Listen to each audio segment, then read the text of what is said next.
मूल्य 600 रुपए, अंकित मूल्य मतलब एमआरपी कितना है 600, देखते जाओ फटाफट जल्दी। और बट्टा मतलब छूट, डिस्काउंट, डिस्काउंट कितना है 20%। उसके बाद भी उसको लाभ होता है, प्रॉफिट होता है कितने रुपए का,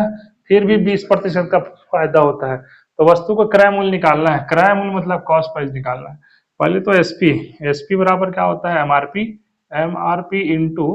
100 माइनस डिस्काउंट बटे 100, यहाँ प्रतिशत कर देते हैं, ठीक। सेलिंग प्राइस पहले निकालता हूँ, एमआरपी 600 रुपए है लिखा है, यहाँ 100 माइनस डिस्काउंट 20 रुपए का है, 20% का है, नीचे हम 100 और यहाँ पर, अब इसको पहले हल कर लेते हैं। एसपी ये 600, इन दोनों को आपस में माइनस कर देंगे कितना 80 ना, 80 बटे कितना 100, ये शून्य शून्य शून्य कैंसल, 8 छक्के कितना 48, मतलब 480 रुपए मेरा क्या निकल गया मेरे पास सेलिंग प्राइस, मतलब एसपी। एसपी मिल गया मेरे पास 480 और मेरे को क्रय मूल्य निकालना है, तो क्रय मूल्य का फार्मूला एसपी इंटू 100 और ये हो जाएगा 100 प्लस प्रॉफिट, प्रॉफिट हो रहा है ना, कभी कभी घाटा भी हो जाएगा तो यहाँ पर माइनस लगा दूंगा। अब ये एसपी है, सेलिंग प्राइस है 480 गुणित 100, यहाँ 100, प्रॉफिट कितने हो रहा था मेरे पास 20 रुपए प्रॉफिट हो रहा था 20% का, तो यहाँ 480 गुणित 100, यहाँ होगा 120, ये शून्य शून्य कैंसल, 12 कम 12, 12 सौ कितना है ना 48 ना, क्रय मूल्य कितना हुआ 400 मेरा आंसर। ये पहले क्वेश्चन का ही कार्बन कॉपी है, पहला क्वेश्चन बनाए थे सेम चीज है,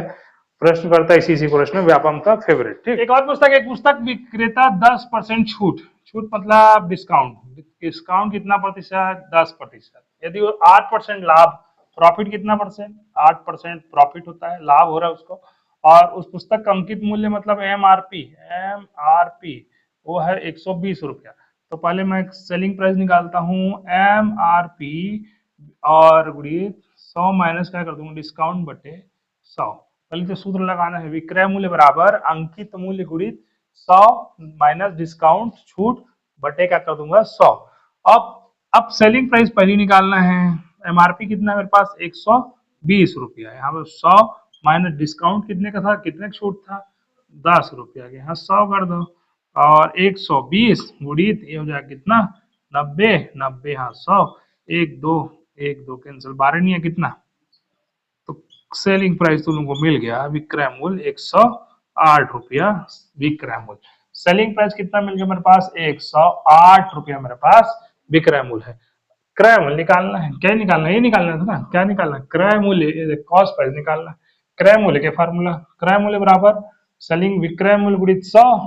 और लाभ होगा तो यहाँ पर धन कर दूंगा क्या प्रॉफिट, कभी कभी हानि भी हो जाएगा ना माइनस लिख दूंगा उसकी जगह, यहाँ माइनस और नंबर, विक्रय मूल्य बराबर क्रय मूल्य कितना निकला मेरे पास 108, यहाँ 100 कर दूंगा और यहाँ 100, प्रॉफिट कितने रुपए खो रहा था मेरे पास 8, दोनों को आपस में जोड़ना है, क्या करूंगा 108 गुणित 100, यहाँ पर 108 108 108 कैंसल, आंसर कितना, तो क्रय मूल्य कितना निकला 100 रुपया क्रय मूल्य, ये फाइनल आंसर हमारे पास, ठीक। एक कोई दुकानदार अपनी वस्तु को क्रय मूल्य को कितने प्रतिशत बढ़ाकर अंकित करे जिससे कि 20% छूट देने के बावजूद उसको 20% का क्या हो लाभ हो, 20% का छूट दे दिया लेकिन उसको फिर भी क्या होगा 20% का क्या हो लाभ हो। इस तरह का प्रश्न को सबसे पहले क्या करना, क्रय मूल्य कॉस्ट प्राइस और एमआरपी, एमआरपी देखो क्रय मूल्य कितना, सबसे पहले छूट देने पर कितना परसेंट छूट देने पर, छूट देने पर 20% छूट और 20% लाभ, मतलब 100 में से कितना छूट दे रहा है डिस्काउंट कर देते हैं, 100 में से क्या कर देते हैं प्रॉफिट में क्या पी कर देता हूँ, प्रॉफिट, प्रॉफिट के लिए प्लस डिस्काउंट के लिए माइनस। अब 100 में मान के चलो कितना परसेंट छूट दे रहा है डिस्काउंट कितना 20 ना, तो 20 यहाँ 100 में कितना परसेंट फायदा हो रहा है 20, ये दोनों को आपस में घटा दो कितना हो रहा है 80, ये दोनों को आपस में जोड़ दो कितना हो रहा है 120, ये दोनों में कितने का अंतर है, दोनों का अंतर कितने का है, दोनों का अंतर कितने का देखो 40 बटे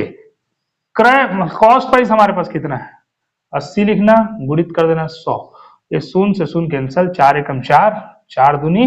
8, 2 एकम 2, 2 पंचे 10, आंसर कितना आ गया 50%, ये मेरा फाइनल आंसर। क्या किया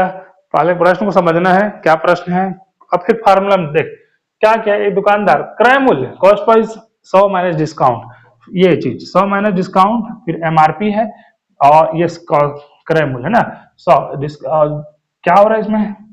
लाभ हो रहा है तो प्लस कर दूंगा, डिस्काउंट मतलब हो रहा है छूट दे रहा है इसलिए माइनस चिन्ह। अरे जो नंबर दिया उसी को जोड़, इसको आपस में घटाया हूँ, इसको आपस में जोड़ा हूँ। जोड़ने के बाद दोनों का अंतर देखो, अंतर कितने का आया मेरे पास 40 का, 40 ऊपर लिखूंगा, क्रय मूल्य को नीचे लिखूंगा, उड़ीद साफ कर दूंगा, मेरा आंसर आ जाएगा।